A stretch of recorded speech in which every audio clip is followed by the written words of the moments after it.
enti na no say me ka kire mo say aban na scam aban exactly wo yo yanko afa revolution for no agosua they said wo mo ye ne say wo mo fifa titles na gugu mo so doctor ayi ni ade e me na no ba ko yi de ko wie mo anim sam nyasa dek ena no de said de ko wie ya anyame ye yadom ye nyasa anka ne eno ho ye wie ye ne se ba ko de a typewriter sorry a computer tanko computer wono so ye ne ade ye pagya ne de ne ba ye nipa be nan ya omo ye ndc fu a doctor ne professor de omo so a se wo mo nko school nko sua agbe eno so ne ye be kire ne abusa gtech omo mandate ne say at 10:23 no settle up gtech no wo mo mandate ne say ye be hwe you know ye wi a ne abusa ni nyina ye be di san komo no me MPP say na no me di jangu wo so eno sabo so mo munemu na o mani mo mfa me ho oze enko ba bia wo hwe ani ade na ye twama da pa ebitimi twama da pa wo mo se wo video so a wo ba fie ha wo be kan ye no ebi wo ho ye baba mo mati enti o kano na woni nyansa se wo bo sa videos ne kira da sane dia ani ada sane be hunu se ka de kire wo ye no korefo ebi so ono na ban mu no wo kan bi ma anya bi bo na nim nyansa ni bisebio what is process in any wo ya ni ade wo didi matem no wo didi matem no ana na adwene mu no ete sa sa wanti no was me ya me bo video so ni bia ma mo hu se oba ensem abeka ye ni na me kan ensem ni bi kire maban na eduru momo ne yeso na me ka bi a kire mo dia mo se me ka bi na anu nti se me ka foforo tia mo aban dia be hypocrite na to hypocrite na se wa adwene ne mo ha kosua ontiase na adwene mo ha papa bi January. Eti jetake be kwa kwwe. MPP reforms no aba ye di hu nkomo. Frank Davis ni ade. Ejo se wusu ne se we chairman of the reforms in the bend be. Ana omo se ye koto aba ne da be. Ye beto ne he. Na ye dane no abutu. Ye de free soro ba fom. Ana ye de be free fom akosoro. Eno nso na se kire ne nkyire mu beba. Na youth no kura no. Wan ne beto aba wo he. Wan mu ne ye makwa mo nso abeka ho am ya to aba. Ye card bearer member bia. Ana se ye bia mu makakra beka ho. Na ye progressive ye de be expansion de be ni nyina ye be chire mu ha why MPP ni be chire mu ye to aba ne ntem January and October nemra constitution ne kura of the MPP no e de na eka say ye wo opposition ye nto aba da bay eno no de wo mu ye no ebu mra so ana emra no na ye di so ye be chire mamanfo na tiase ye koi no ayi coordinators no omu ye dodo say ene ye dodo say na e be ka ho Hashi madam semo ayi ayuba ene adumansa mo adumans ene ade franka jemansa mo Bismarck owo so omo amaka Bismarck ayibipoa ene antie dumo ni ade ewo ayiwiamo ase san ne de beka ho enkansa boache mo san ne de beka mo ne nyina ye bekirim Emmanuel Pone Charles Boache mu nyina Dawuta Bre aje mu nyina no emo so Kennedy ni ade mu nyina ye bekirim Alimatu ni wono panu oba wo ye coordinator do coordinators 34 ni nyina ye bekirim na se say no kura constituency executives no mu ye do say chairman dance school general secretary Israel first vice Anyas second vice ni ade mu ye do say ye de say ne beba beka ho organizer no poku frefre wa ye ni ade youth organizer afa mu ye de say na beka ho research and elections say ne ye no Frimpong no nkrofo ne say ne ye no Bernard Ajimai deputy youth no say ne de beka ho ye be chirima mmanya ni nyina wa why a women's organizer why ye ne ade say Cindy wo call ye ne de mod wo no abesie ni nyina ye be chirim ammanya ntiase et mu benya the understanding here precisely ntimamu nko ba bia why no mu wie nso a general say na no ni ade imame vice president mami omu ani ye no say wo to nkra ma Donald Trump say ni ani ade na owie ye no ana president Mahama nso South African president you call ye ni ade no so akoka bie ani ade ni ewie ye no okuje to ablakwa a mirror of justice. The true mirror of justice. War Yania, head of state.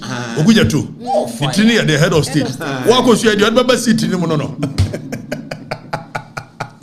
General, eti wono so no wokoto yini ade na na America force day omo de ban ato Ghana force ana ana afa no mo consider omo Ghana ni bia ntukwa ama America hey embadi o ye behwe ni nyina why yakosie ani ade ye be discuss General ba ku ye na anum ko kan no kura na ye passing comment na mamenka mo se ambulance fo ade no ye nwie the bitter. Ne mono we no hwe se abu apayo o mo mpesa ambulance asem ye be kan nti no no mo share da koso ba ku nim so mo ye no mo so sharaf na wakọ na asem General enu kwa na ye passing comment ana mo ye na ese no mo kan me na ko wie se afa de me mra tum nchene no wo ye nka me jai me kan ye no ye yi no ana sharaf se wo ye no no kofa yi no wofa ne wofa ne danso eje danso confidence so mi anamba no exactly etu wo ye na confidence frame ye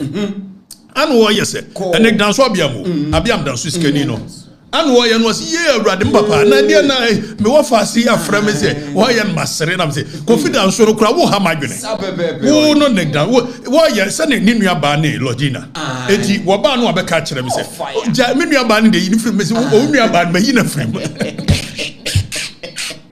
ane na no ba no se me wo fa ase no so se wono no wonka wonti me ya na se ne wo fa ase no so kami afa mi yi wo fa ase afiri mu a de me ti ya ne se we sori a e bebo na wo kan bi wo anye be se nam se da bi enwrenwa de ha ya fa ma edi confidence so de wo ya no wo fa ase de wono nya me target na imum ye busa governance ho asem why we your governance President Mahama ne kofa code of conduct de ma eye ministers na code of conduct ye musa so wono a wo di so na ne family members ne na mu and you be some common into details. Exactly. Says you to abama obia. So membu manya. Na the family members in nemu ni yani atu abama the family members no ana. Ekufa do be ye. Nenye. Ene jo mama ye. Me ye musa questions. Na mo adwene ye adwuma ni. Obia ntimi hwenu obia. We ye boxer na so hu ode a. Koko win titles magana. Eja nkwasasem no. Tell them. Enwura. Let them know. Say ye can boxing dia betimi akabi. E nka bi katachemfo asem boxing. Na ye ka soldier fo asem dia ye ka police asem ye ka economy ho asem ye na mo edru boxing dia market echie nka bi mo fa boxing nkosi Azerbaijan e ho de me nka bi Kosovo Costa Rica e ho na me nka ho asem bibia within the nation de me ka ho asem what emremre bia ni ho mo pa mu ni matem kosi ha ade ba che kosi aga me emremre ani atem didi nsi de me dia no so nkomo into detail Anthony Joshua na kwa yede ne beba ye gisan na sharaf no ye se 2024 wa ye bi ne nyina e bedi san komo ti mon twema mu TV ni ade na mbanya nsem nso asa awe ho General resume mu resume Yohani no Yohani we said ya tumu bio what ya tumu e ka say aban de kontumpo aban agojade a settings aban kan we ene o kira ne aka mi foforo ti yentie Yohani sempa etredu chichemu dunso e wona Jones de yentie Danny. Russia and Ukraine's war has also featured prominently on the list of excuses. The Russia-Ukraine conflict cannot possibly be responsible for the suffering we're going through. A few moments later. Despite the work we have done in stabilizing the economy, Ghana is not immune from the shocks of global events. Recent events in the Middle East, which involve an exchange of missiles between Israel and Iran, have started to escalate crude oil prices dramatically. I've asked our Minister of Finance and Minister of Energy to keep a close eye on the development and model the possible impacts on our petroleum prices and prepare measures to protect the recent gains. Russia and Ukraine's war has also featured prominently on the list of excuses. When you're President Mahama, a war opposition, and was the MPP for you so Russian-Ukraine war. I say, economy no yes, Russia-Ukraine war name. Was where you throw yes, and yes, sir. A tro, and your GND, and your Trobamano. No, by no, so the 5 months a year economy a young bidder. It in Kobaji 1 a year is a city, and your 2 liter beer. And then Israel. And Iran. One more adding to Kwasumu. No, sa war na e wo hode da na beba. If say no ne won history. Say mre bia atwam. Israel for ne Hamas ne hwanwan. Omo ntokwa na Israel for susu say Iran for she eye Hamas for no achi. Omo sponsor omo ni ade. It is hard they will go after them ne dia keka. E bin so a kire say sa war no eye trade war. If say bia Israel won strategically. There is a trade route and and no America for always want to have a hold of it. If there's America for any control of the Middle East, a China ne be a problem among any idea. It's way busy. China for ne Iran for no Russia so tilted towards Iran and America tilted towards Israel. And somebody they be bring. They say abedan into kwa missiles any idea. And Mahama say, despite all the measures we've put together, Ghana is not immune. Hey, Nekufado they know you're immune. Nekufado pension there. Russia Ukraine war na njimi nyadwuma. Nemo Iran. But from Abebo, I'm a cocoa wada ho. Why? I'll go to bed ho. Why am from Abebo? From Abebo. And when so you crude oil no. I was Baron a free 62 no. A cosro. Ya catch it almost a new woman at full biaso. A gamma so no. Full price and a bar from to I think $62. Now any now it's me to bafom. If you about 42 in your idea. And let me cosro. Now cosro. A bay increase the price of fuel. Say government and fund to so dia. Nay scam a buying. Or your propaganda. If so onya save more. Now Okatakyie you are increasing fuel price on the world market. But then again, we are not going to increase it in this country. What it presupposes means that there's going to be a gap. Or more watching a yarn it's propaganda. World market price of fuel, a crude, a kosra. As it to me affect here. And I'm quite why? Yamina Meka. War no so Iran is a major oil exporter. Major oil exporter in the world. And Russia so a major time when to see Russia and Ukraine. Now or a producer major producer of oil. I said the Iran so a major producer of oil in the world. The make just say it's to see Iran. It will affect a year world production of oil. And the way after there will be scarcity. It is scarcity no demand and supply. When there is more demand than the supply, prices will automatically skyrocket. What let me just say? Economics some call cool and fancy one no, yes, a demand and supply curve. No. When there is more supply than demand, then there will be a price reduction. And when there is more demand than supply, then prices will shoot up. Yes, I am here. To your draw when one near your curve, when you say near the Inabishia, maybe a price and a supply this year. Yes, sir. Mekainina, Okatakyie cool and a cheremo. I was ya, sir. My bendy, my bendy, woman, hinty. Omuyano, much yamupa. Eddie, President Mandia, what trust in our wasem on Kano correct. Nana history near Samumbiana and Sanyako. Okay, so General, one more year no mubusase. Now when you know what would be in a bay. Machira one more chira. Now all you know, so while he was higher politics. General, the amount phone in him. No moonshian in there.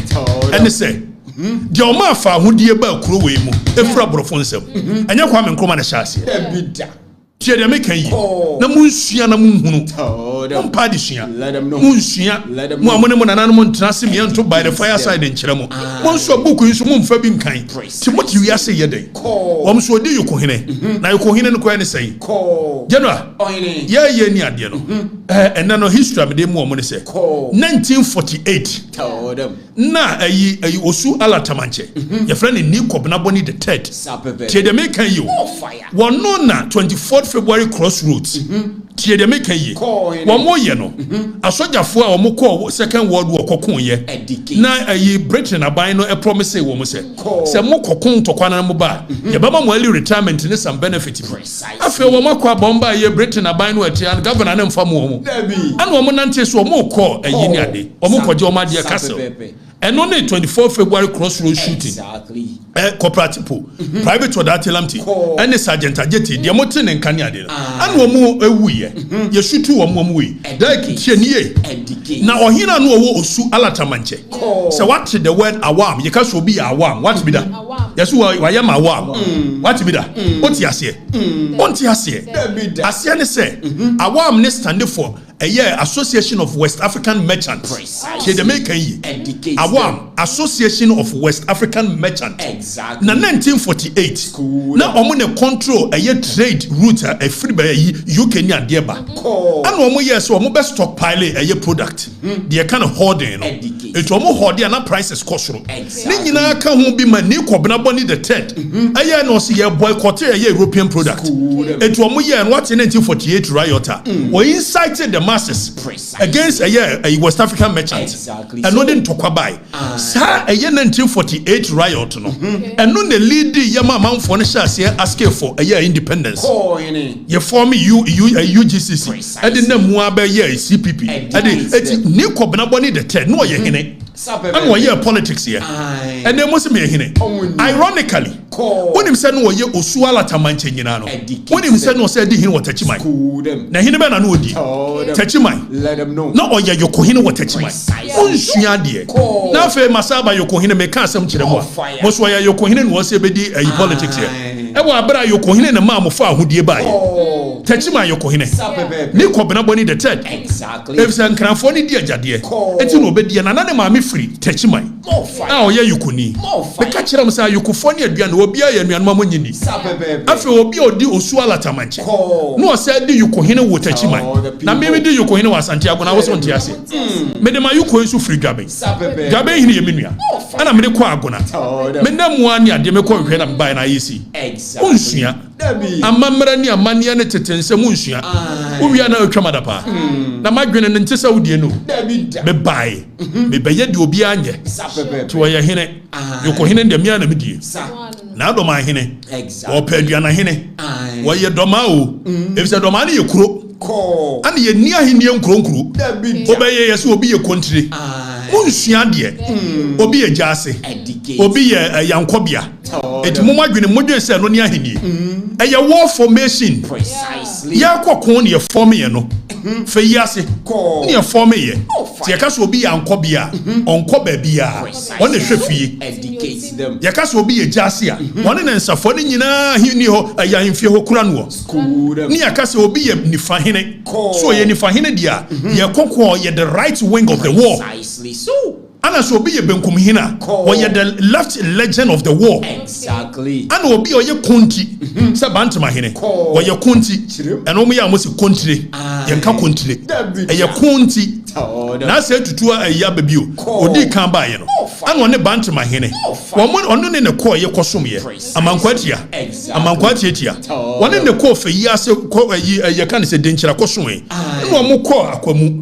No more now money or mobile buy and one in the Mianano. Niamadania and walk home. Na sacha mokosua akwamune de nchirafo ne war formation ya de nyina anu obo bantema akonwama no se saade ne wo no ekon ne ntima bo akonya ya ma wo kwa wode anumfo 300 enum asamwa na de anim anu wode wo kwa anu wode wo ma asafo de nti asafo hene eya akwamu hene of Asante no iti kasa akwamu a akwamu ne ye esoro ha na mom chamo ase tutu ko Asante benwa akodi ade no ana akwamu hene emma enum asamwa de 300 soldiers leadi ye koye na sabi akwamufo ne ade no no omotensa wo ni dipa ne nya no ase exactly nya no ase ensa wo mu dipa no unsua de wo ye ne ade nti doma hene kura medical ka kire mo anya bunu ni me ka asemu ya monte wo tete bunu ni Asante ntam nyina doma hene anya bunu ni ne nya bunu ni kina dabi wonya bida me ana mpapa no efse doma hene ne nuane akwamu hene na so ye bunu ni de na ne nuane akwamu hene explain doma hene wanya bununi se wo ye bununi dia anka ye da na ni nua na ye agugufo aduanafo doma hene ye bununi dia e da na ni nua ne kumawu doma hene ye bununi dia e da na ni nua ne asumanya enti etu kotena wo ye ne ade no se wo firi akwamu no an wo tene ya ba bia ne kumase mo frɛ ne South Central so e ho no obetena woni kwadwo mu hene kwadwo mu ne ye cultural center kumase cultural center Wamo ye ni ade na omo ne doma hene ne tewo obiri ye bu awuo ne ba ye na doma hene tu ye ene so okotena wampem na wamunsuo a da bono ne pam mu no okotena ti wampem no otete ho an wa build doma amena ye kese eti okapa dia doma hene ni nchiri ni akwamu wonye bununi ti waya wo tete abonofo ni asantefo ntam ni ade maka kire me papa munya na semara abonofo mu ni asante nka mu ade me papa wo ebia wo pa bono nso ne so adi ntani asi asati we versus them na bono fo no mani di so hene na nso ono ade onya bono ni wono de wonka bono ne wonka honkura wo ya kwamuni na do ma hene ya kwamuni exactly yes wo ifra kwamu fire wow me ka kire wo history no me kire wo na do ma hene nya bono ni bomb history hene eti wonya so wotete yi ni ade edi janua ayoko hene ne de yedi yebedi ne nne yebedi ne china na ya omso na himfie wei eti se okọ ayagona se ye wa himfie kakraka si wo no na ade achi a jasen so wo na himfie na nkọ bia so wo na himfie na kontre wo na himfie mo adwene mu ha o I'm not your regular guy. Don't be doing these things with me. General, Ashanti could train you first na young son. And they say I be watching. Na history ne be amemamo. Why? You will country, you will just say near the ayoko 4 pe and come more. Oh fire. Munyim fluo. Young call reforms no. Omusua de ana omu didi atem dek omusua na menema fo no aba na dwene omusua history no muni mo history and the people without knowledge of their history is like a bird flying without a tree to stand on. Eventually they will die. Let them know. Muni baby amufri ba na meda hu baby amoko say ye na muni baby amufri ba dia akamba hu no say akamfo ni nyina ha ya de baako na politics no ma sha ase echiche mu na mfante ni asante won tokwa ana we fante ni we tachiman skafo na mu wo akan state ni mu no mo sha ase organize matches be kan akamfo na bom na mu nya kwasesem no exactly so ti yanko why if you are Schwarzenegger also what the secret to abonten if you no be asoma me ana me nua ba no masoma so ukra ha adwendo why you say when you walk agona me ade obi asoma se bebo de sister if you also come ni papa o first me no anadwo bi ye ko ayi akramo no ya niam bi wo ho ni ade na afia na ya sumsam edu ba bi ana na adwene no nso ya de ya onua no no afa na sa adwene ne nye sumende average no ayenko women MPP for reforms no ya baba sharaf asem so we will still talk about it exactly so dek no amount of intimidation apu ebeka MPP no say ayedai ya the reforms aba so currently osha MPP call yewo a polling station and yewo electoral area now polling stations ni ye baby ayeto aba so wo su polling station baby a memeto ma aba wa ya afija sechere east it may use afija sechere east na constituency na me de akere mo de yesi ye ba be ye now currently no yewo 152 polling stations in afija sechere east so fa wo so e de ko de wutabre e de ko wiamuase kona odumase asaman akrofon so jamase e de ko bepoase buanim ni nyina wo kambo mu a police stations mako 152 sapepepe now sa police stations 152 no now kodru police station bia no a e ye nipa num ana ye yi o mo so mo ye police station executives exactly chairman hwan ni ade ni nyina and the MPP force a woman in Nipa mienu beka ho e police station it can offer if you just search the east for instance a year police station be a Nipa 5 it's 152 no it will give you a figure of 760 precisely police station executives in nyina now you police station executives in we are omo ba omutime to abani beni ade electoral area coordinators it will far electoral area no say Agona West no Alhaji Hashim Adams ono wo ho o fa be pass new tower yes Ayuba ono so e wo ho dome Dumens ono so wo ho bedumase Montonsia wo kodu wa emo so Kennedy ono so wo ho Foria manfo mu nyina e ji se Kwakudua wo mu nyina e ju fa sa electoral area coordinators ya obedru afija se kire Easter 34 but I know say other constituencies were more or less you went free so na make masembra yi free so na bra da bi yi na bra eti o ye ne ade no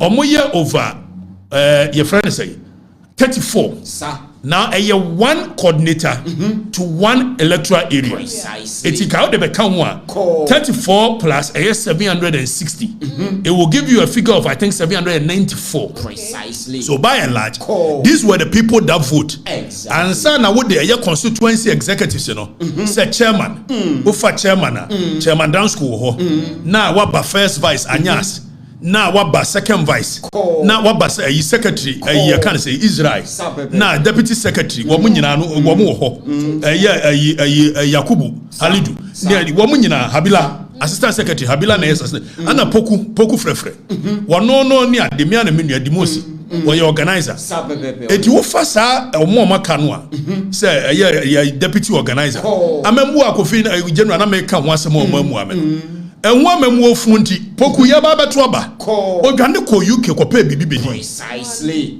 MPP abeka ho ase na we engrofobia o mo se me ba MP wa yi afija se kire East nti o ma sha ase ade me video se me kan nsem bi na ano ni ade na de me kan no mutie ya nka ne se ge aduri ebi wo ene na me kan ni wiem ana me kan ma nsam ne me ana me kan dem kan e bia nso me ana me kan fire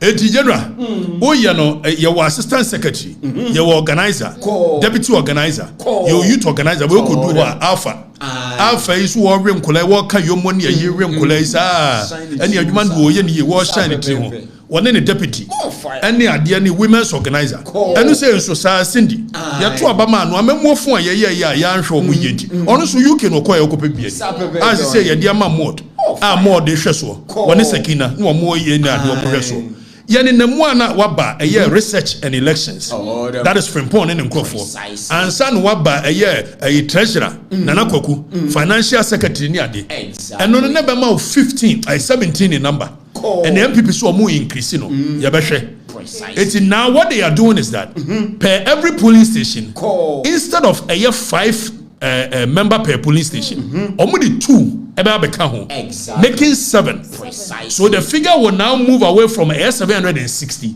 to 1,064 exactly 10 years now we no free the coordinators now no 34 say Besmark mo say Frank James and Bipua Besmark Bipua wo mo nyina no yi wo mo free ho na ko mo 34 and ye the 44 beka omo ho it per every coordinator electoral area bia no ye the nipa 4 e beka ho so say o ye nipa 4 per 34 coordinate a year that means it will be 5 electoral area so electoral area biano multiplied by 34 it will give you 170 precisely we are trying to expand the electoral college expand it tie de make what you say afa ye wia ye be ma kwan ma former DC former MP former constituency executives and o ma hold the positions in the party e say so obi be ye former DC obi be ye MP na afa ye yi ni free wa usu oni say ni decision making in the party dia it is wrong precisely obi aba be ye constituency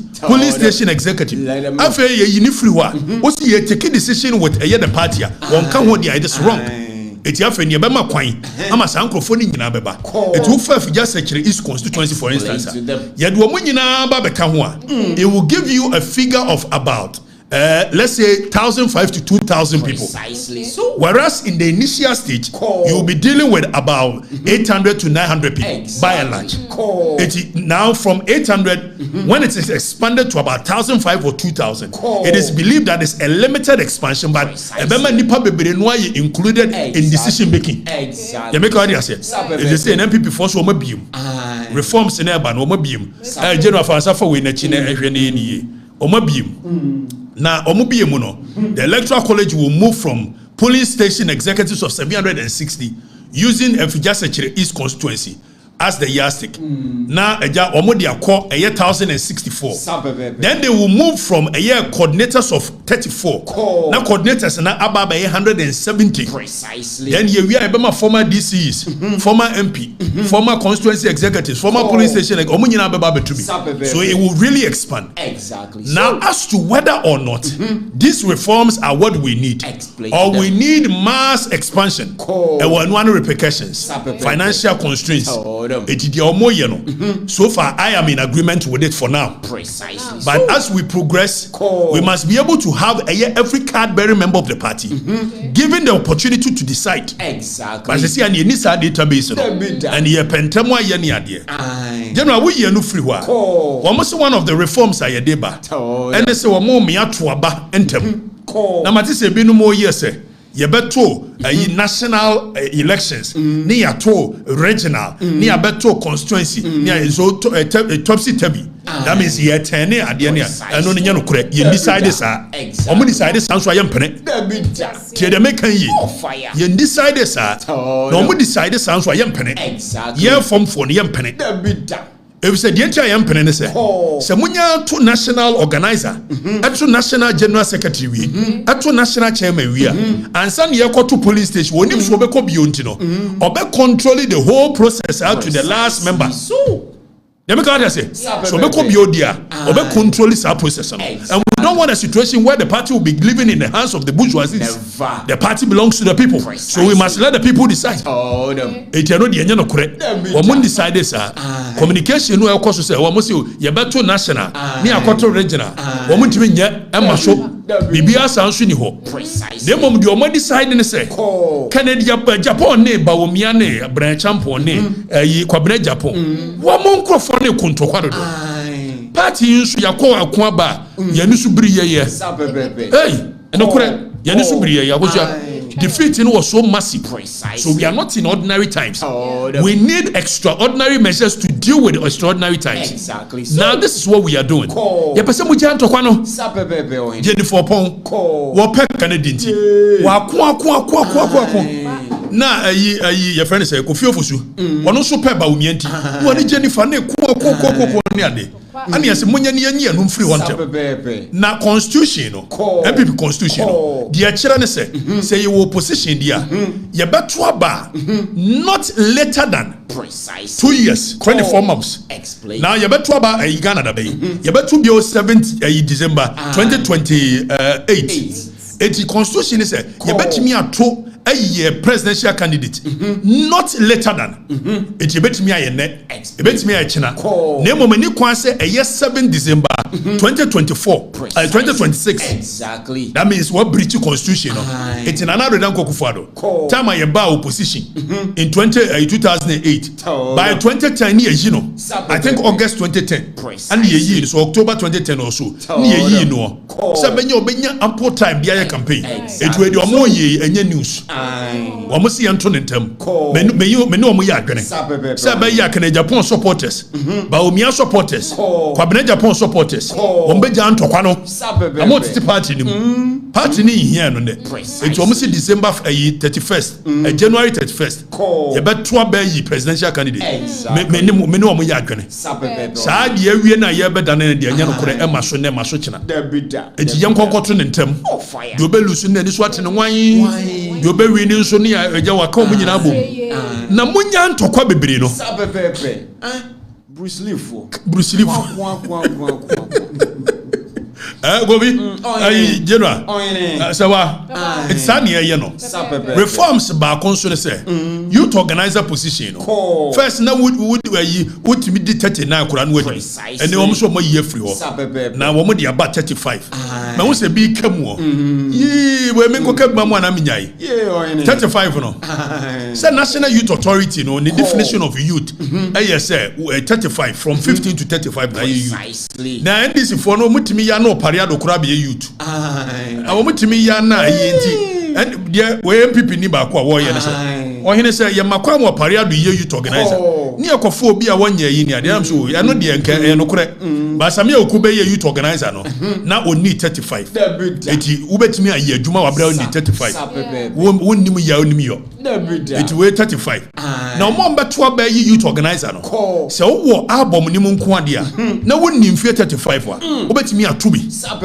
sanso na se wo ye women's organizer wo bepa obi a ye oba wo album ni su bia na betimi atubi eti regional no se regional elections obi a wo region ni mu bia wo so wokoto aba se youth organizer no obetimi atubi so long as I win the 35 precisely so omo wie no se reforms ni mi se Tescom ye be ma Tescom for no first na Tescom president nko na eto na afen ye be ma Tescom patrons abeka ho etu fa Ashanti region for instance they are about 64 or so 62 Tescom ni ade na concerns Ashanti regional youth for any reason and it says o makwan if the Tescom no obi o ha o free sunwane and o be school kumase and o be Tescom president and the patron na afen o ba 8 months pen o be sa akoni fie o si de bo no mra me decide ma manfo na te wo eno no mo hwe ni ade ba yen hwe ni anya se betumi bibia for why now the reforms are there yeah expanded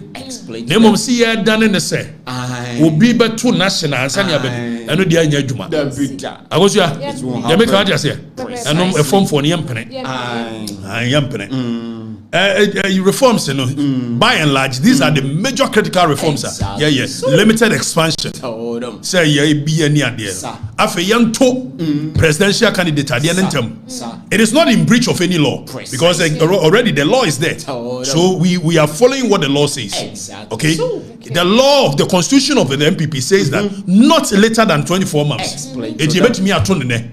except that when Frank Davis moved the motion per the constitution of MPP whenever a motion is moved say it must take 6 months preparation it will show moving of the motion and 6 months in January it you know one movie is no December nanka bibia anko but the mrane man ho kwan sa it mrane dia ko January tiafe January ni nyina yakohia ni atoaba one be winie party A party B General Secretary what the release aba it we no wo mo ye the Joe Wise commission committee no say Joe Wise na be ni ade and ya form wo mo committee say wo mo na e be hwe so am ya yes an ye man nyina ye mo mi antuni mfiri why ya wo be wini abi wini wini nso wo wini ya ma 10 years kura wo wini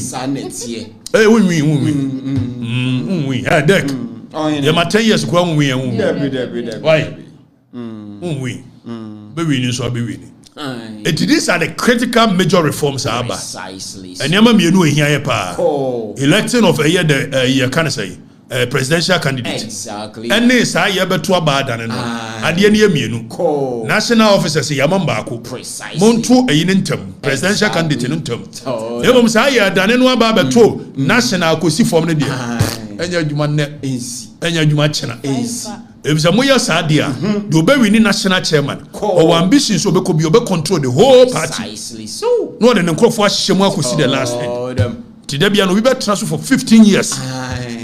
Yampanesa, Siabo Bonuti, it's Yampanesa, and the M train. Why? Deck. Yamon primary sin the contempt and contempt. May we say, boy, yeah, they comes in the Bini, comes in the Mubini, when you campaign. Why? Candidate Tony munya tem de die na monton fast you know amechia dumens Jemfi Isaac Jemfi mechia Boachi Isaac yesu mechia Alima to Sadia mechia munyina adwuma moye Frank mechia munyina Frank Jemensa de bia no twapon ko na oye yi antiedu we am was one no me coordinator ba ko general mosquito we amuase wo ye me kodu a me kosra me ne antie ndumo ne yi ne koyi nti me chia mu nyina mo ye adwuma nso teacher constitution we amuase ono so ye adwuma ono se wonye coordinator ba de adwuma wo ye no no de nti o se ai nana kwaku ne na se mu nyina mo ye adwuma mo nyere mo ho you know ayen sori wo na yenko hwe GTech insase na yenko emrani mu emra set GTech eye act 1023 precisely ye ka act no a eye se wo shemra wo parliament na parliament shemra de toso ye tie ka se we bia act 1030 act 1023 that means the 1023 law ya passe Ghana's parliament it will forbid say 1994 act 494 act 49889 there's a emre toso 494 it will forbid say criminal and other offences act 1960 yes act 29 that means emre Ghana share here toso 29 no say be alpha act 25 the companies act near there emre toso 25 it's emre Ghana share here from 1969 yenya efa hodi no ebesi nne the toso 1023 eye mra set up GTech na GTech no madwuma ne sei yanko ne yanko hwe eye dani enye we yanko de eye functions of GTech under section 7L from section 7 no answer na ade maba 36 ne the criminalization of a years ade no ye can say tanko computer mo ye yati komwa monko school enya hwe it say wo the doctor say wo ye professor say wo ye dey yo emrane say wo school na onya sa title exactly afa me ya bedu ba bia ndc fu esori wo bia de bitu no so tanko computer ni ya dani ya ntententem you any free so na fa the other the right in bra afa tanko computer an wo dia base wo ye doctor sir ana GTech atworo krata komane se fatanko computer beto so ene omo ma ye ne ade na yese wo munyi title ndc fo no no omo sesa honorable ne doctor ne ade go mu so mo nko school ajabo so ko ma fo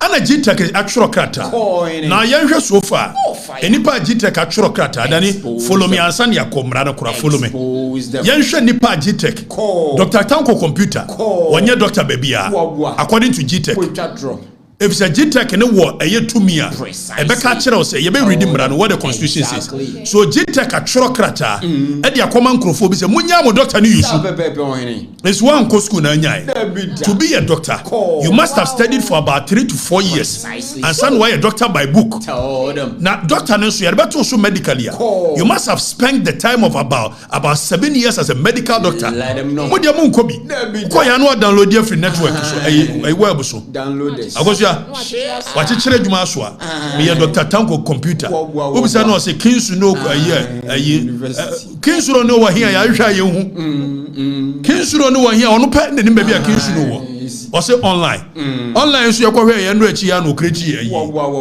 na ye be hwe say ye criminal act na per act 1023 section 36 no ye be hwe say ade no Dr. Tanko computer ye no does it border on criminality and even in failing of forms that's how the question say your doctor e wa bra wo nye doctor oko criminal and other offences act 1960 anymore you were forgery you were defrauding by false pretenses it is a one doctor said your papa according to GTech one doctor and so there was your doctor ni ye whole minister of communications mo yes akwaya gudi there is only one computer just look at then if you get that video no some judge very irresponsible character yentie some judge very irresponsible character there's only one computer with a PhD or no PhD the computer there's only one MP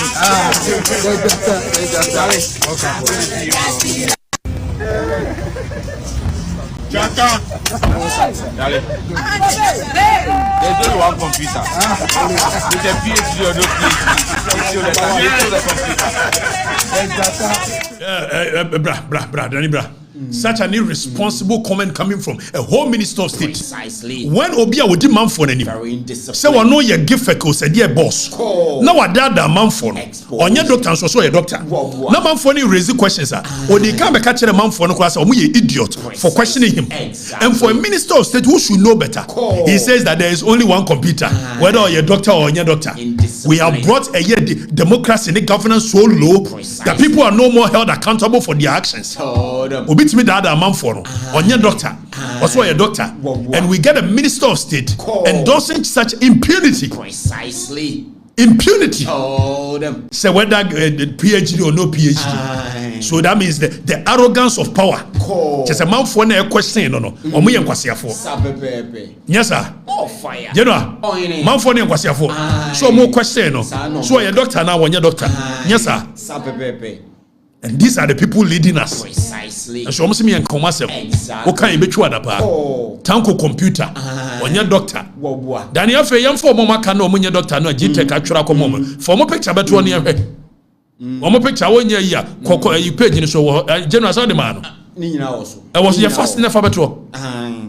After ye say after Papa Professor Adum Ofori elected one year professor G-Tech na mo pay professor and doctor no munko suku no dek munko suku Omuko su kwanso anu mu se munko su kwanso adai awuko su kwanso anu mu aba o ma download di ato mo professor when so honorable Dr. Desmond de Graft pay to say there one year doctor G-Tech say one year doctor onya yusu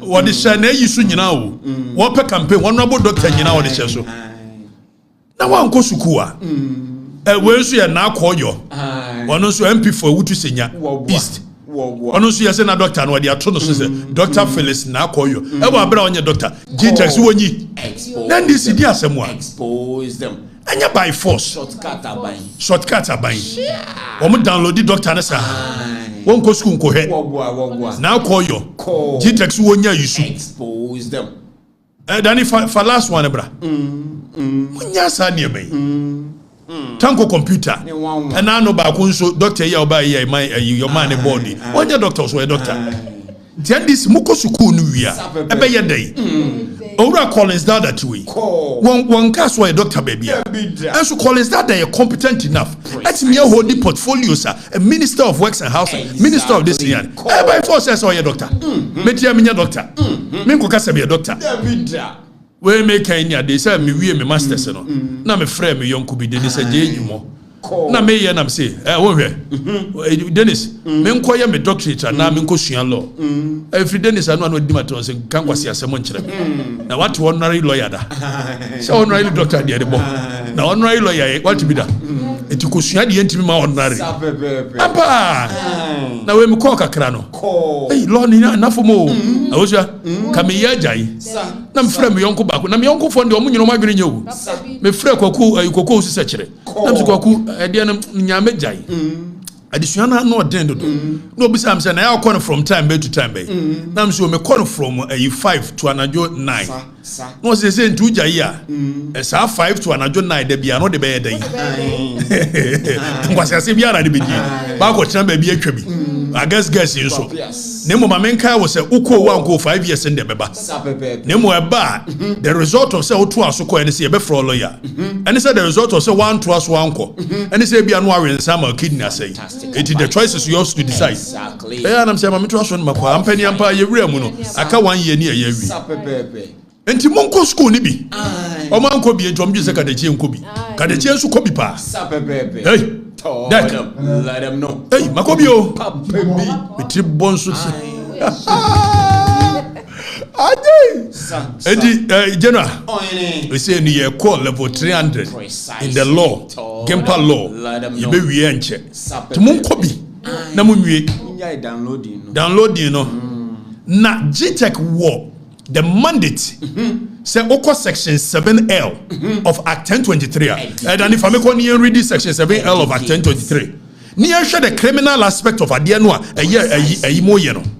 And people must be prosecuted. Exactly so. Akusha, people must be prosecuted. Precisely. Then your first never 7L no. Now already a year Act 1023 no. 7L make be done project and time in reading na. You want some bebreka. You want some bebre. Sir. You know. And I want for no amano. Your first Danny. Project in ready. Now, section 7L of Act 1023. That is the day. Yanko. The one project in a ready. Na yen fa dia no to so na so kura Daniel no so on sentin na no nkrofo cast we yen DC ni no akwaje bribe ho eti ebe ready 7L no Danny project yanko so dia to so wo dia ma no Danny ana me ma fa to so we dia me say Danny wu Danny we dia nyawa ka bi dia sebo show Yebeko 7L near ready a year 8L near Dinina. Danny? Okay, maybe I told you project near reading Yanko. Now already at 7L of Act 28, section 7L of Act 1023. Or say the regulatory functions of the commission, which is GTEC, include to A, verify authenticity of all certificates, diplomas, and degrees upon request. The functions of a GTEC, maybe a mature criteria. As what me authentifies authenticity. Say, you will a tango computer, no? Or say, where you know your doctor for a certificate, you call your doctor, Nebra. Fabra. And only a man in a chair. Now, Oko 7 section 8 of Act 1023. Then he projected section 8. No, media to see he projected. Na Yanko. Section 8, Nese, Tienio. 84D. 84D say the commission is responsible for the accreditation of na ebra 4. Or say the commission shall that is Yanka A Nunka Dino, Yanko D. Regulate the use of higher education nomenclature and titles, including university, college, emeritus, professor, doctor, chartered, and related terms. That is project in I ready a one. You better read section 8.4D. Teach them. You read section 8.4D. So the commission, the Juma section 8.4D na read no. Or say the commission shall D regulate the use of higher education nomenclature and titles such as college, university, emeritus, professor, doctor. So your commission Juma. So mo be yes na commission so sa wo to me say or recalling say wo tanko computer or ma for say doctorate in fabra ampa won fa mai na yem ko section 36 na yem read section 36 1 to D na yem hwa de 1D to G near radio it won't say the tanko computer it is a criminal offense precisely so. Then Yanko section 36 1D to G. So already section 36 or say a person or who tienye not Yanko 1D. Then it zoom in, let the people read. Zoom in. So it's section 36 1D. Or say a person or who D refuses to comply with the request of information made by or on behalf of the commission. D denies access to relevant records for information made or on behalf of the commission, denies access to, obstruct a person authorized by the commission to obtain information, provides information which that person knows is false or does not have a reason to believe it is true, commits an offense. A tanko computer, some information or the mark commission, a false, so he commits an offense. Exactly. Why are we not arresting him? That's some judge to work cancel. Say whether PhD or no PhD. Tango computer. Discipline. This is criminal act. Exactly. And he must be arrested and prosecuted. Pound. And so now mind to so. Until now, your mama, cast 1 second or sister 1 second. Hey. When you remember when I'm calling for no Scam government. Scam government. Criminal offense. The attack on computer and then fire. A criminal offense under section 36 of Act 1023. And so still I know yet ha your mama so fanya we. On pamono. The bidja. Some George be endorse no. I catch them for some of whether PhD or no PhD. He's still computer. Just look at that. Such disrespect, such arrogance of power. Exactly. Copy and paste. Tango computer must be arrested, Precisely. prosecuted, Exactly. with his accomplices. Your man a criminal. Exactly so. And we are a nation of laws. Per the law. Per the law. Precisely. Now, General, you're sorry. Now, Yanka a travel ban on Ghana by the United States. So there is a potential travel ban. So now the United States are banning countries. Be say more and they say almost say review 36 countries. 36 countries and Ghana to 16. Nani fair so Trump administration considers adding 36 countries, including Ghana, to its travel ban. Why yeah? And he say why wopa America kono? Say Trump the Ghana for can wa wunya bi nko. Munu ya no mo honsus wo ba Ghana ontimi nko bio. Donald Trump ade a wo pese wo ye no no. Ani ebusa say na den wo pese wo ye sa. Dani etu America ya wopa ko nya bi nko. America so the heaven on earth. Hey, wo ko bi a mo bi nkika nkwase asem nkyerɛ. America nko wo mo ma nko. Wo mo ni so ya Ghana ni nko ade o ma kwan. He said Donald Trump into a moyana jom forma no dome market and makola for makola for na sa tonkra say ohene de pese aye wo no but we can't no aye kra ye ne ade no eno no yes wo sene onyonkon a wo town enti wo mo ye na Wednesday ne be ready enti main function next week Wednesday no mo dwadata enti next week Wednesday me ye na mo aten so tag Traders Association in Ghana wono so afreme so ohene wo ba ye be swat say you know ya baba was ye nyina ye be chicha onyoma na ka kire general ni kofi say shoe no mo ba won bia benya tutututu na mom general de bia mema ne tere kura was team na ba ni obechi obia shoe tutu e ma shoe mema shoe ni ade obema obia tutu edi Wednesday show ni ye koye ne wo makola why ye kwa mo so aka mo adwene makola for man be ka mo adwene no mo so ye be cha mo nyoma ne ade sa ti ye gia ne dia bre street for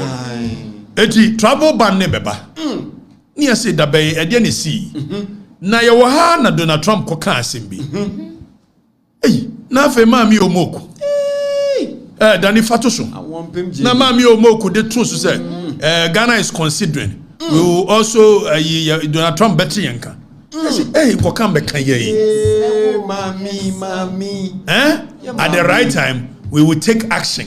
Vice President warns of Trump's say US aid or mad aid to no man na Trump is with him ave o musika ni bio ave yo na Vice President say Donald Trump at the right time we will take action. Yes you ko kan be kan ye mami e be ni ho na wo kan be kan ye Trump in so abodam hey ko kan be kan ye mami enti emso ya na Trump say mo form to asem we ya ka me punish you afa ye wo na honorable John his excellency Malam John Yohani nso say and I know South African president wa call America ma Donald Trump Jojo no enti ene Trump's unfounded attack on Cyril Ramaphosa was an insult to all Africans. Yes ye John Okaka be kan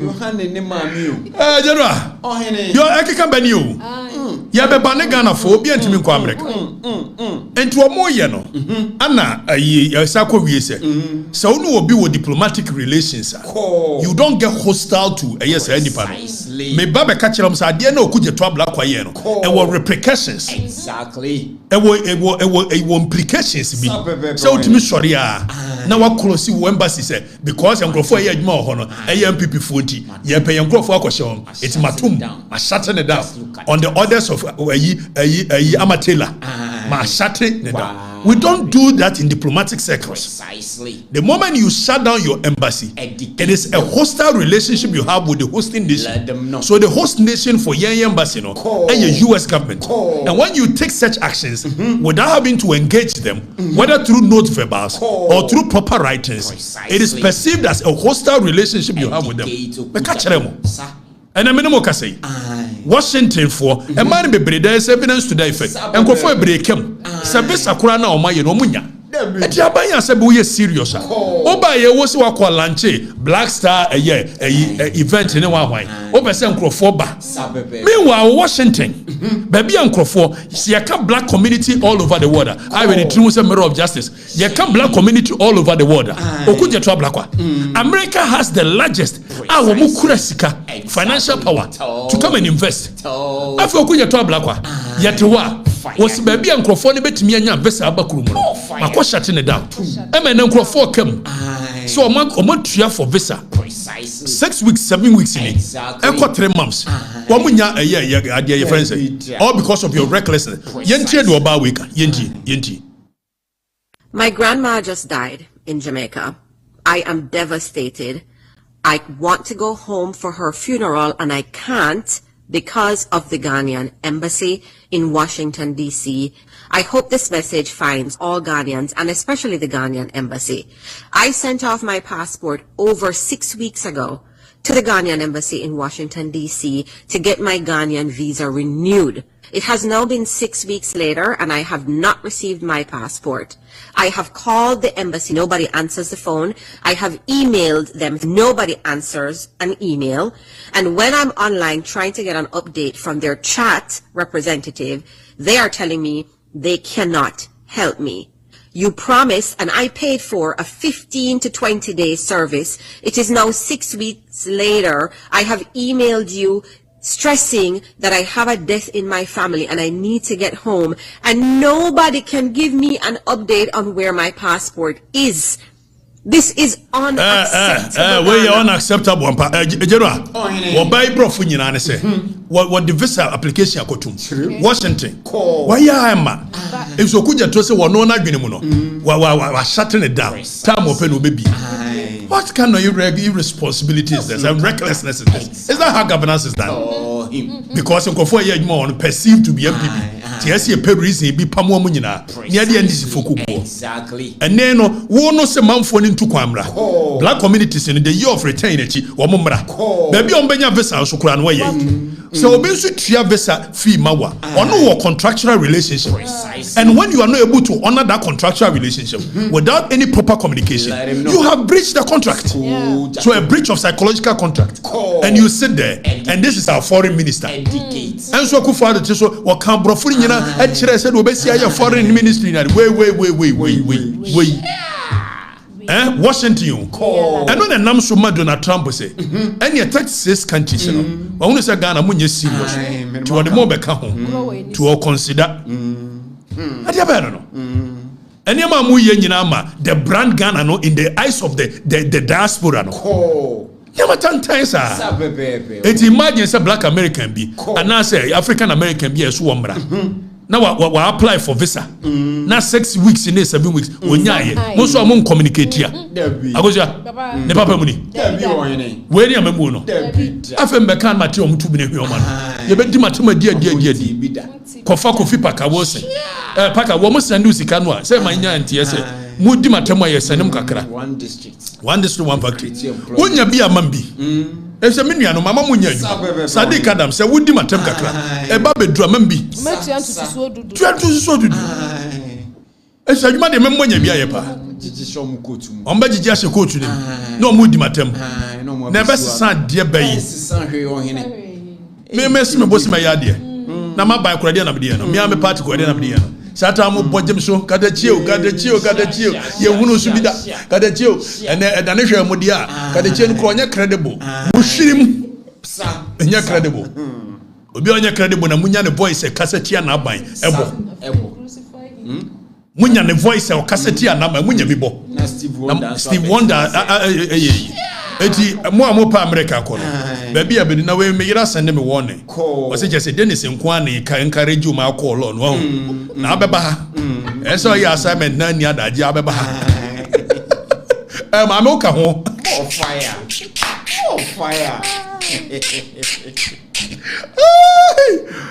me huna mani o Ogya eti yanya ni amra Sharaf asem so wo fase Sharaf Roman father Sharaf de di kan Ogya ohene bo kofi ayi kwadwo sha dem bo Ogya ye ni kakra na e fa break hwe Ogya dan e hwe me ne anko ni ade na ngosi hwe Amor fire. Foul.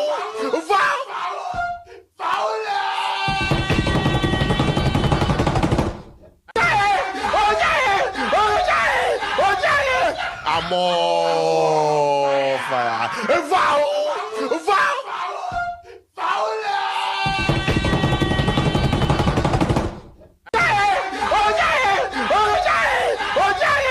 Amor fire.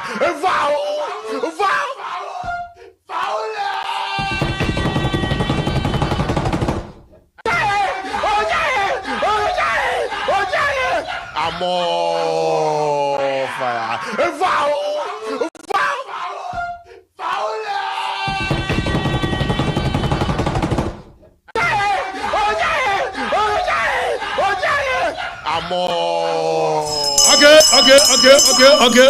Okay. Amor fire. Alright. Baby anyedi. Ana mo say dem akoka Sharaf asem. Enti dia bayi. Yanti bida. Boxers ne se dia yi. Ma men kan boxing ho asem. Na sports journalist fo no se dia yi. Ma men kan sports ho asem. Ana morning show fo ne yetwetwe scam mo no. O mo didi katechi atem.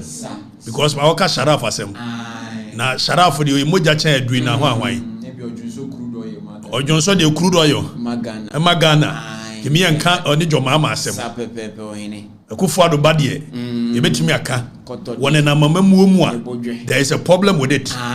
Na mom se Mahama ba ene na mamamuo ni mu a there is no problem with it. Precisely. You need picture free so. I'm not against or no boy no. No, never. I am not against him. Never. Let's take that record clear. It's not about the guy. Exactly. And make some catch it out. No offer. And then neck down. So now, when you say confidence, so be cancel. My minty min train no offer. It confidence so buy you know. And my say when you buy no. Lordina the men can assemble. Tomorrow Lordina men can assemble for a while. And was I no offer see dear buy. And to me call you know. Come make a you. Roman father. And to confidence so. Oh guys was even offer that was be you free. But you know. Ye offer free. And they say no. Confidence you buy Lordina ne. Ayi we no. Sharaf dear. May you almost free. Just down crofone in your man no mo keka me be school you. Why? Eti nya Sharaf. Na mom na kontane dem uniform enye. John dem uniform. Confidence so e ma bio e ma wa kontane uniform enye yi. E so na malam Yohane do na ebu man. Ti me uniform a and I know say me ni asa for JNDC kasa. Ono so won so yi president Mahama free na am say na me uniform say. Enye yi. Esa for je. Anti enye yi. Won na ebu man. Ti afi wo mo say makobusa say Sharaf nya sika wai. Na no kura no hwe ye passing comment. Exactly. Me ya na me am ka say on ba betwuma da pa. Eti ye nyai. Afa binum so Sharaf ne papa. Ene papa nua na Ibrahim Mahama. No mu sika deda. Na ku for de no mo ne busuafo no mbo kube. Kube na no mo bo ansa no mo ba ba mu ahu. Na obi ane na ba ye Chief Justice. E ku for de na ne papa ye Chief Justice of the Republic. Akufado Edward Akufado who is Chief Justice of the Republic. Akufado papa be President of the Republic. What's the say nipa no money what it takes to open a restaurant. Precisely. Tie dem kan yi hypocrisy be kumo. Pound for pound. Mo hypocrisy be kumo. Exactly so. E be bo mu tiri so. And no ye can be tie Akufado de no because it was wrong. Precisely. This whole idea say you true abama obi a. Dek Nana busuafo ne namusa and as a nation we are accepting that nonsense as a norm. Exactly. What nation is this? Fire them. Yatu Abamobi. All of a sudden, we want to Irate Foundation. Now, why? Omo opposition who foundation da. Na na Irate Foundation no. Now the number here private companies so. Mumra me support it. Oh yes, it is a dream now. Why? One day you come and mbeka say. I could for the $25 million contract. I'm an ebasu onkonko penti. A year you were at work. Akola iba beka chere mo say. Enye won no you onye contract bia. Na your private companies na aso na say. What's the mom penenta? Moba ye muntimi for contract na me chere. E wo he. But I no kurano. Me will problem with it. If so your president ba. Now call private individual ho. So we call pay sponsorship. E nyama mienu. Private individual or interest. It was the who sponsor. Let them know. O we nso a watching omunya asem na se be ya ban ne ma against them nti no.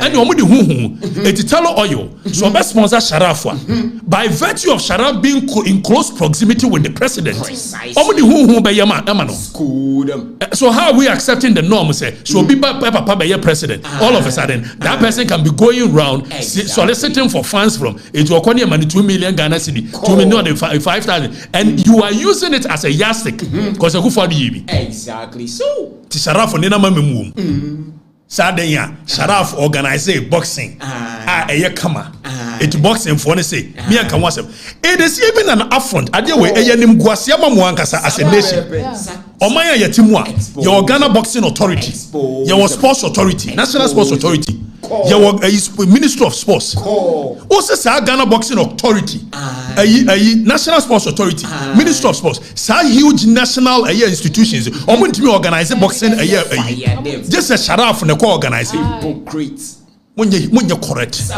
So when I say obi use state power and they are building a ma and you're wrong. And they obi use state power and they are building a ma. Yanki anuntu. Oko kanminia Sadiq Adams say you organize it be 2024. One and name say 2024. John Mahama was a potential president. And don't forget, John Mahama has become a president before and now coming. So by virtue of so even former president in it alone. And no ma ye free be a influence peddler. Precisely. What it one amuke kan sem hu no. Secretary ko kan de enka bi da. Se Sharaf ye boxing ade no. Why ade? There's nothing wrong. Me kan kura me ka sen ko why ade. Na so said na no mo ye no. Ye bi some the same question. Mo se mo nti bi da. Ade na mo nti bi da. Ma timi mutu bi na hwiama no because e Sharaf. Me and my say Sharaf no nye no me target. I'm questioning eye de ye no. Say ya de papa. Ya to ade abama obi a. All of a sudden abusuafo oh ni awura mamu anim yankonkohwe video a president Mahama e kire de ntia wo si Bukom Arena yankonkohwe so you will realize that president Mahama ni vision and ye president won say obama Bukom Arena abaye sports a boxing for ni nyina abaye adwuma precisely instead so be use state institutions Ghana Boxing Authority Ghana Sports Authority now all their build this ade no or the neba na lead their build this ade no and almost me in question because in there why are successful yes it is okay now a whole sports authority Ghana Boxing Authority and the sports ministry Kofi Adams say montimi organize a successful boxing match and me for Anthony Joshua Madia and you must sure one Sharaf made ministry there some funu be no Omi aso kwa didi. Ave omo se mentibida. Fire them. Cause Sharaf. The Kufado badie. Okobi a restaurant. Ni etwa ntro restaurant yesi 6 million wa. Mo ha money twa ntro. Emi agitum. Ya kan am say ampa me ne mo ya adwene. Kufado ba no mo ne nama mamuom. If so ya sadia. Yan konko he code of conduct no ono Jomama na nkasa de ba. E da ne hwehwe Jomama video. A wo ka se de enti o si Bukom Boxing Arena nie. Enti se wo ye se wo pese wo promote boxing. Make an na no ayimi agasa bi no Bukom banku. Ono so abeka bi. Asam na richi. Wa hwa ono wo ka no. Se mre bi obeka so feel me pa. Eti wo ye no wani di matem.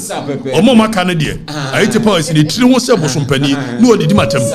Ani ase Joshua Clotte ni ade se ne ye ba hwehwe Okatakyie ni abo no. Anya de ehia ni. Joshua Clotte wo obo boxing nya millions of dollars. Want me fa bia ma me promote Ghana boxing. Na wasu ko no ma we wonana na say wo mra me promote Ghana boxing ma. What a shame. What a shame. What a shame. Joshua Clotte is one tibida. Ne punk. Ade no so ye per lasting solution.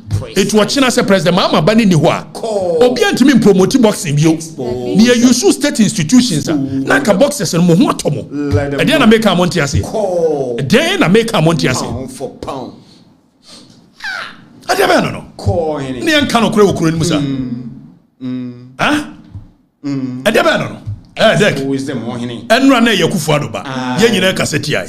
And ye Sharaf. And I'm saying it's not even about Sharaf. Never. It could have been me, it could have been General, it could have been anybody. Precisely. So it's not about Sharaf. Exactly. But it is the idea see to Obama Obia. All of a sudden ne bush your fold ramuna. Yeah. Also private institutions and a sponsor. It is Talo Oil.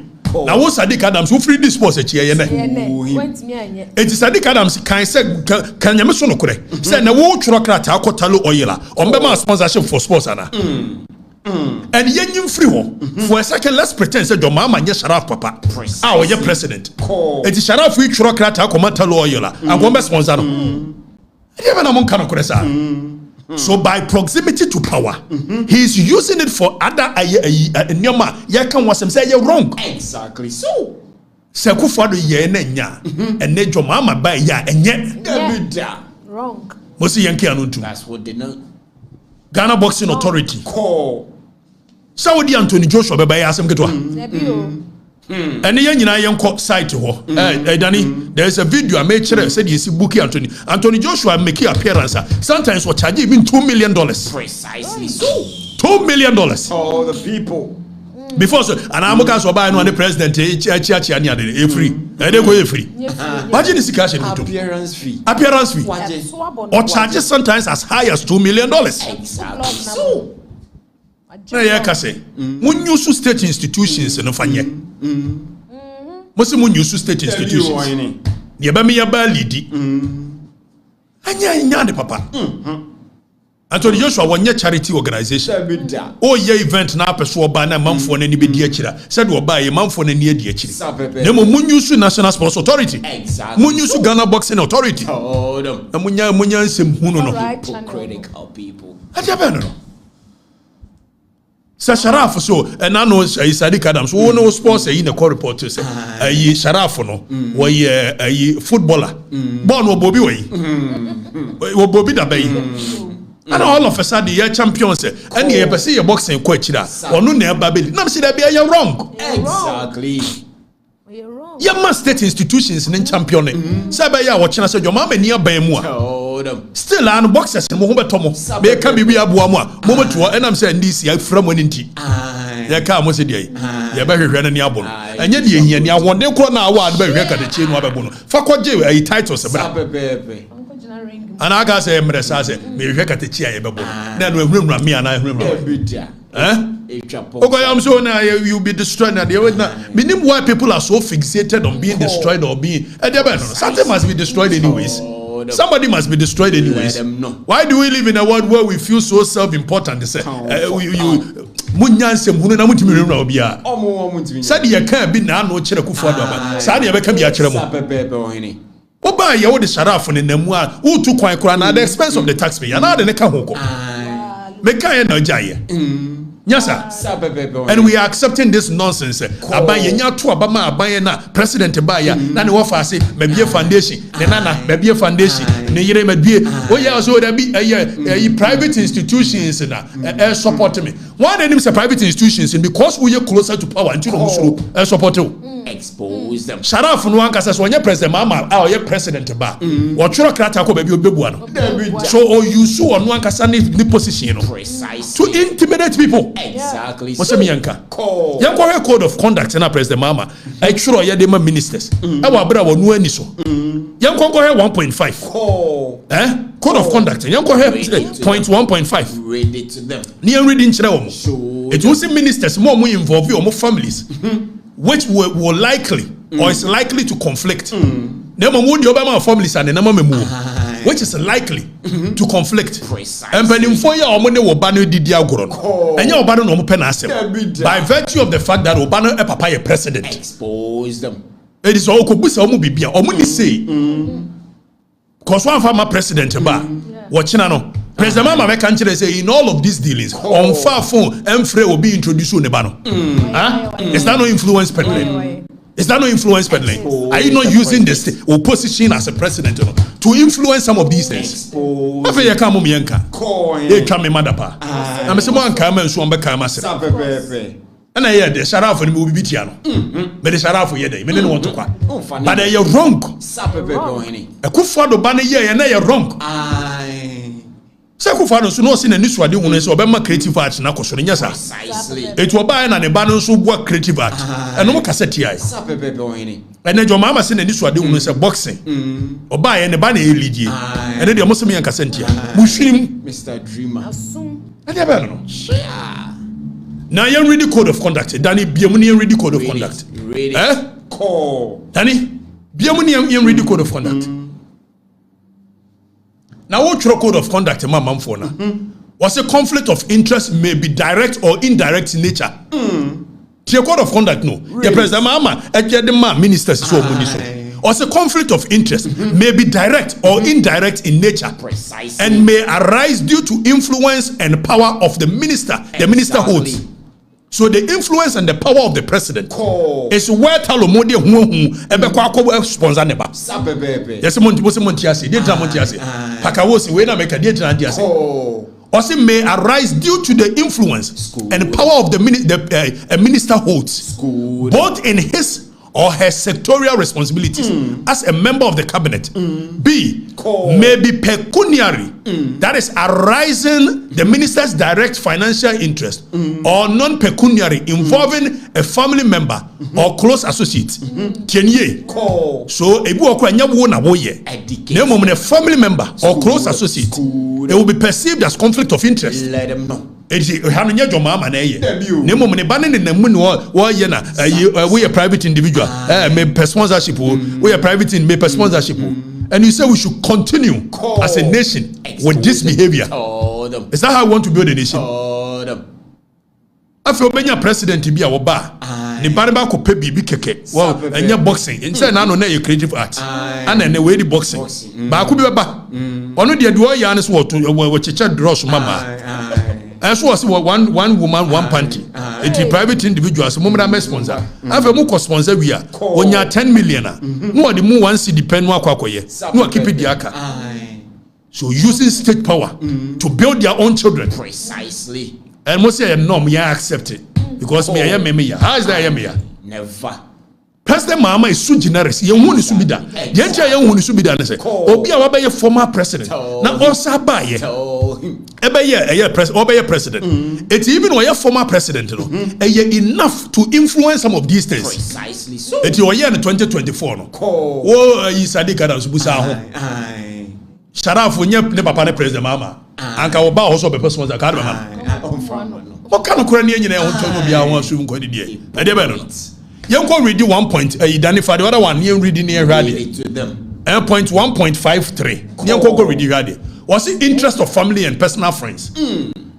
Public perception is critical factor in maintaining trust and accountability. And I'm sure President Mahama, the code of conduct. Also, public perception is a critical factor in maintaining trust and accountability in governance. It is a President Mahama Yahweh say public perception is a critical factor there. What does it send to the public? Ask him. And I'm saying Bianca was Deck. I'm sure code of conduct. President Mahama Troy. It was the ministers.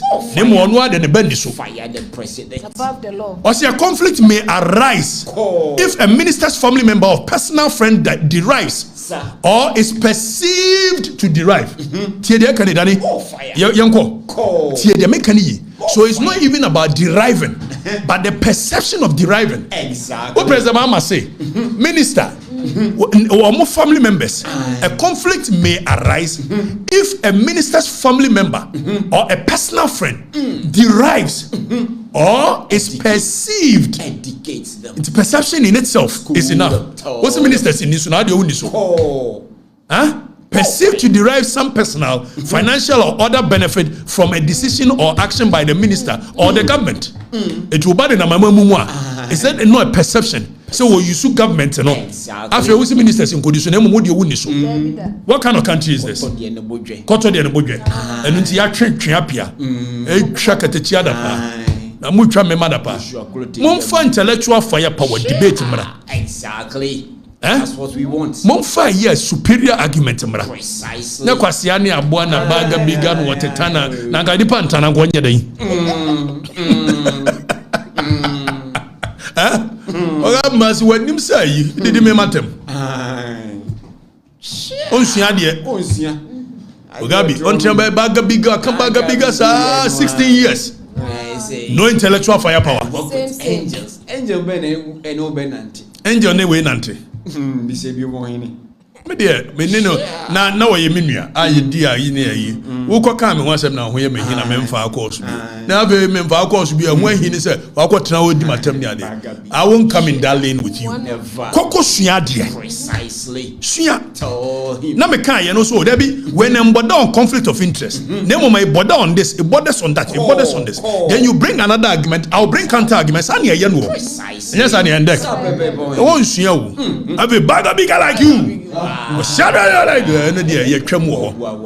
we've gone past that stage. I am above that nonsense. What I say? It's Monsieur dear. We me and me prove ya chremo. Code of conduct 1.5.3. Now we see interest of family and personal friends. The perception of people derived in the Quran is against the code of conduct. The president Mahama do ni mabeti mi anenemu. Nemo ministers emanu omu nuanu mo menenemu. No more. What kind of country is this? Sharaf, it's got nothing to do with you as a person. Let's get that clear. I don't hate you. Now you see me nyako yupuku. For MPP. Yes, one also say you support a good thing. Why does me support a good thing? Wow. Mrs. State institutions were what I see usual. My governance here full load. More cheap governance in this country. You accept stupidity. Or in the name of say, Obi a tuaba mobia. The bush and for betimia begumaya dumpibia. Near tuaba momo. Not because you people thought say a problematic. It was because Yaman and Amo benefiting. Tiafa Yamam Kwana made the same to no even worse. Eboa. Afi did me matter. That him did stop me. Munni muntia. Munya na krokro ni ade no kwa ka no beboa mu a chen de moye no ehunhura Joshua Crotty o se ni di no muntimi mu obia ja no kan fa asem kona me yakwan mama yam build institutions o chena se Sharaf ni ho na president Mahama ni ho a boxes no be da survive Sharaf just studying na Abe me na me kuma mono mo sa kikansem hunu se if you don't know and you talk about boxing. And the boxing is a kosobo. I am a punk sabu. One eye in a punk. Joshua Crotty. Joshua Crotty. Also grab me up boy. The boxers no, you get this clear. I'm not against anybody helping you to promote. I'm saying we should use the right channels. Told them. Let me go there say. Untia say na say we pay Sharaf for 70 and they make sense to you. Abu miaga sama bu awo na no obonyom onte de meka we ase na abu de na onte ase yesi ya bronkuma egu nhire ne kura na eti kuma kodu na be so abiribra eti amemu ne hyase no de mo ye na be kire se de mbe ya akoto aso na mo kwan mo ma mo wo fa ase na mo na no mu rurubra mu a e be do ba bi o kenka ti obi afa na semonko enwura ne de munyai me Sharaf de kura negdan so frame nka me jaika ne mo mehwe mo ho hinti masa betum nkyene mo obi enwura mo pa yetua sika mamu a wo paka wo se maka san bi na kwa jankwa sesem no ama wo nya sika you say week on week fele so fusko achi be homo be mo bia di Papa bi ti me bia djuma mamo one district one factory o say o sorti omo kadechi 4 years ni ba wo say aka 3 years 4 months e ba wa o papa bi be wa papa amontimi ensomu dia se di enso to ye sa na wi abo a won wa wi abo free from da na mo de ye ku for do tia me ye ma mo kwa ma mo kan kwasesem bia na mo ejoma ama ba darling boy ye makwai baga biga ye makwai you cannot come to Jawa No necessary. Mugabe, you know say necessary. Precisely. They now we first no kwana nyansa say they now be chira na obeye Okatakyie jai ne no kwana nyansa na go travel sugar na be me dey. After all me no mienu ye nim say ba ko akasa ko jail. Me ko jail okasa. The difference is clear. It is clear. Do nim nyansa do nim nyansa na manfo nim. Do ekwasia na do anya kwasia manfo nim. Sapepepe. Na wo timi di akufo do amemo na tam sa. Me bro akufo do nua nyina okrom a. Satan na emo de. And na mo say mo ba after me. Short memory people. Me bro akufo do nua wo. Precise. And de na o ka no kore. And na de me kabitia jo mama ban me ka no kore. I'm going to say no kore wo mo manu mu ana. And I'm going to decide who has credibility or not. And never could be a mini about a GF in Libya moon video. Was most Okatakyie credible? Okatakyie relevant. And so when Yakasa Yanam won Jiramosa. Why 1 week as mom can Saturday. Near room one we are dears who are passing comment. Or Muntin Masha Daddy ambulance service in the Yabasaba ambulance service audio ni mwasu you see one warren crofo yire on office and some mo amutimi nkovaso masaba you know I for the records and we'll keep the records going. Precisely. No fear, never. No intimidation, never. No amount of intimidation never. Will go us into silence. Me nipa me na wa me nsuru me ko afriba Yoko hine. Agona yoko hine. When you royal. Medi ye remember you. Na me ma me agosu abenu wa. No nim say ne ba no kura me ni 20 years. Say na me say ha adwen no. Ba nyamo na mo decide. If say dey am be hye kura say mo dey ba be say me no. Eno na be pejama kodu greatness.